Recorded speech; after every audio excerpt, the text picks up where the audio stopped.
Final Fantasy, one of the most respected and beloved franchises in all of gaming. That's what we're talking about here today. I wanted to briefly discuss my personal experience with the franchise. My time with this franchise has been limited, so we're only going to cover a few games here in this video. We'll be going in order of when I played them. Be aware, minor spoilers ahead. So let's get to it. Final Fantasy 15, my first foray into the series. So right off the bat, I just have to say, go ahead and consume some of the extra media content for this game. It will definitely improve your overall experience with the game. That's just a fact. I personally did not watch Kingsglaive, but I did watch the anime and play the DLC, and when I tell you, my opinion of one character completely changed after playing his DLC, I mean it. I'm talking least favorite character to most favorite character.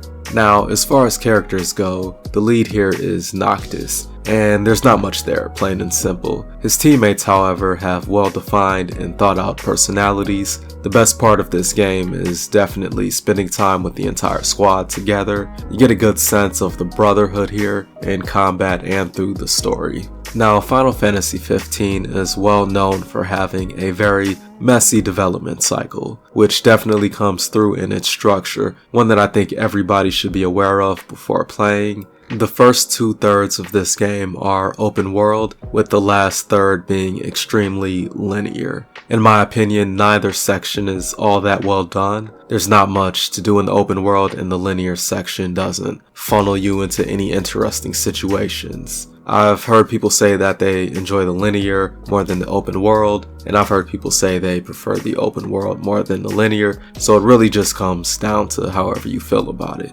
But this game has several other contradictory systems that we can get into in another video. Now, Final Fantasy 15's combat is sort of an interesting thing. It has the potential to get fairly deep, however the problem is, the game never requires much skill from the player. I don't know, maybe I should have played it on a higher difficulty, but at least on normal, the game never requires much from you. The game has an auto dodge and the auto combo that pretty much take care of about 60% of encounters for you.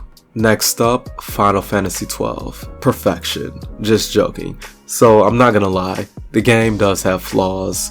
The cutscenes in this game are filled with unnecessary detail, significantly overcomplicating the story. There were much simpler, easier ways to tell this exact same story than what they went with. Final Fantasy 12 probably has my favorite art direction in the entire series. This is a really good looking world. Everything fits together, from the buildings to the armor to the monsters. It fits one very cohesive vision. The characters in this game are mostly interesting, even if they don't always have much to do. Our lead in this game is Vaan, and he has a personality. Doesn't have much reason to actually be here in this story. His friend Penelo even less. She's really just hanging around. Luckily, this game has an ensemble cast, and they work really well together. Now, 12's combat will definitely split opinions, but for me it worked, and it worked well. I felt like I was truly outthinking the enemies, thanks to the highly customizable and strategic combat. Now, I could talk about Final Fantasy 12 all day long, so we'll just keep it brief and end it here. So now we'll get to the part that you're all going to hate. Everyone's favorite Final Fantasy game, Final Fantasy X. This did not work for me at all. But hear me out.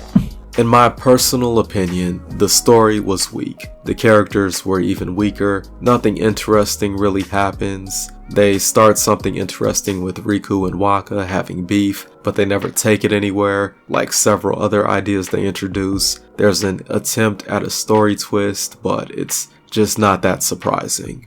Several of these characters just sort of seem to be here for no reason at all, like having half a team of Penelos. The characters are all one note, they simply just are what they are and nothing more, with again no solid reason to join this mission. Basically it all comes down to the power of friendship is what I was getting. To be positive, the sphere grid does get better as it goes along and might be one of my favorite leveling systems in all of Final Fantasy. What sucks most is that this game got off to such an excellent start. They quickly introduced the lead, one of the main supporting cast, the antagonist. It's a very fast-paced, exciting opening sequence with thrilling music. Unfortunately, what follows is a whole lot of nothing. It should be noted that this is one of the more linear Final Fantasies. All in all, the story does try to do some interesting things, but you've seen them done better dozens of times before. For me, finishing this game became a chore. And my most recent experience with Final Fantasy is Final Fantasy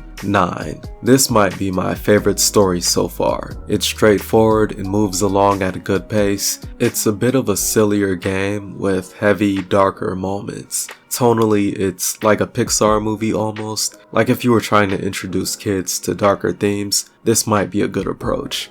The game does slow down a bit more in the later sections due to more traditional JRPG trappings, such as puzzles, melodrama, exposition dumps, that type of stuff. They also do the constant splitting up of party members, which I feel works best when you have a slightly larger cast. I thought the cast of characters played very well against each other. It was actually fun and enjoyable watching them interact. Watching the different types of relationships form between the main cast and supporting cast and how they changed over the course of the game. As far as combat is concerned, I'm not the biggest fan of active time battle systems, but it was fine here. The focus modes were harder to control. Unlike in 10, I didn't bother much with the blue mage stuff. So all in all, yeah, I was pretty much just here for the story. Brief thoughts on Final Fantasy 16 since we are here. This is definitely going to be a wait for the sale game for me. Might pick it up around $45 or so depending on the reviews.